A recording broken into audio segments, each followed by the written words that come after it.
Hi guys, ഇന്ന് ഇച്ചുട്ടൻ്റെ lunch എന്താണെന്ന് കണ്ടാലോ നമുക്ക്.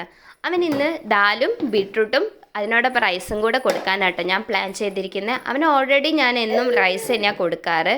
ദെൻ ദാല് ഞാൻ നന്നായി കഴുകി വൃത്തിയാക്കിയിട്ട് മാറ്റി വെച്ചിട്ടുണ്ട്. അതിനോടൊപ്പം തന്നെ ഹാഫ് ബീട്രൂട്ടാട്ടോ ഞാൻ എടുക്കുന്നത്. അതും ചെറിയ കഷ്ണങ്ങളാക്കി വെക്കുന്നുണ്ട്, പെട്ടെന്ന് വേവാനാണ്. ദെൻ രണ്ടും കൂടെ ഞാൻ കുക്കറിലിട്ടിട്ട് ഒരു 5-8 വിസിലെങ്കിലും അടിച്ചു, കാരണം ദാലിന് ഇച്ചിരി വേവ് കൂടുതലാണ് കേട്ടോ ഗൈസ്. ദെൻ ഈ വെന്ത ബീട്രൂട്ടും ദാലും ഞാൻ നന്നായിട്ട് മാഷ് ചെയ്യാറുണ്ട്, അത് ചോറും കൂടെ കൂട്ടിയിട്ട്. കാരണം ചോറിന് ഇച്ചിരി ഇവിടെ വേവ് കുറവായിരിക്കും, അതുകൊണ്ടാണ് കേട്ടോ. നന്നായിട്ട് മാഷ് ചെയ്തിട്ട് കൊടുക്കും. അതിനോടൊപ്പം തന്നെ ഇന്ന് ഒരു ബോയിൽഡ് എഗ്ഗും കൂടെ കൊടുക്കുന്നുണ്ട് കേട്ടോ. ഈ എഗ്ഗ് എപ്പോഴും ഞാൻ ചെറിയ കഷ്ണങ്ങളാക്കിയിട്ട് അവന് മുന്നിൽ വെച്ച് കൊടുക്കാറാണ്. അവനെടുത്ത് കഴിച്ചോളും, അതാണ് അവന് ഏറ്റവും ഇഷ്ടം. അതിൻ്റെ കൂടെ തന്നെ ഞാൻ മാഷ് ചെയ്ത ദാലും റൈസും ബീട്രൂട്ട് മിക്സും ഞാൻ കൊടുക്കുന്നുണ്ട് കേട്ടോ. ഞാൻ സ്പൂണിൽ കൂടെ തന്നെയാണ് കൊടുക്കാറ്, കൈ വെച്ച് കഴിക്കൂല അവൻ, അതുകൊണ്ടാണ് കേട്ടോ ഗൈസ്.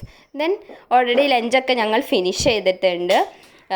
എല്ലാം ടേബിളൊക്കെ നല്ല വൃത്തികേടാക്കി വെച്ചിട്ടുണ്ട്. ഇനി ഇതൊക്കെ കഴുകി വൃത്തിയാക്കി അവനെയും കുളിപ്പിച്ചിട്ട് കാണാം ഗൈസ്. ബൈ.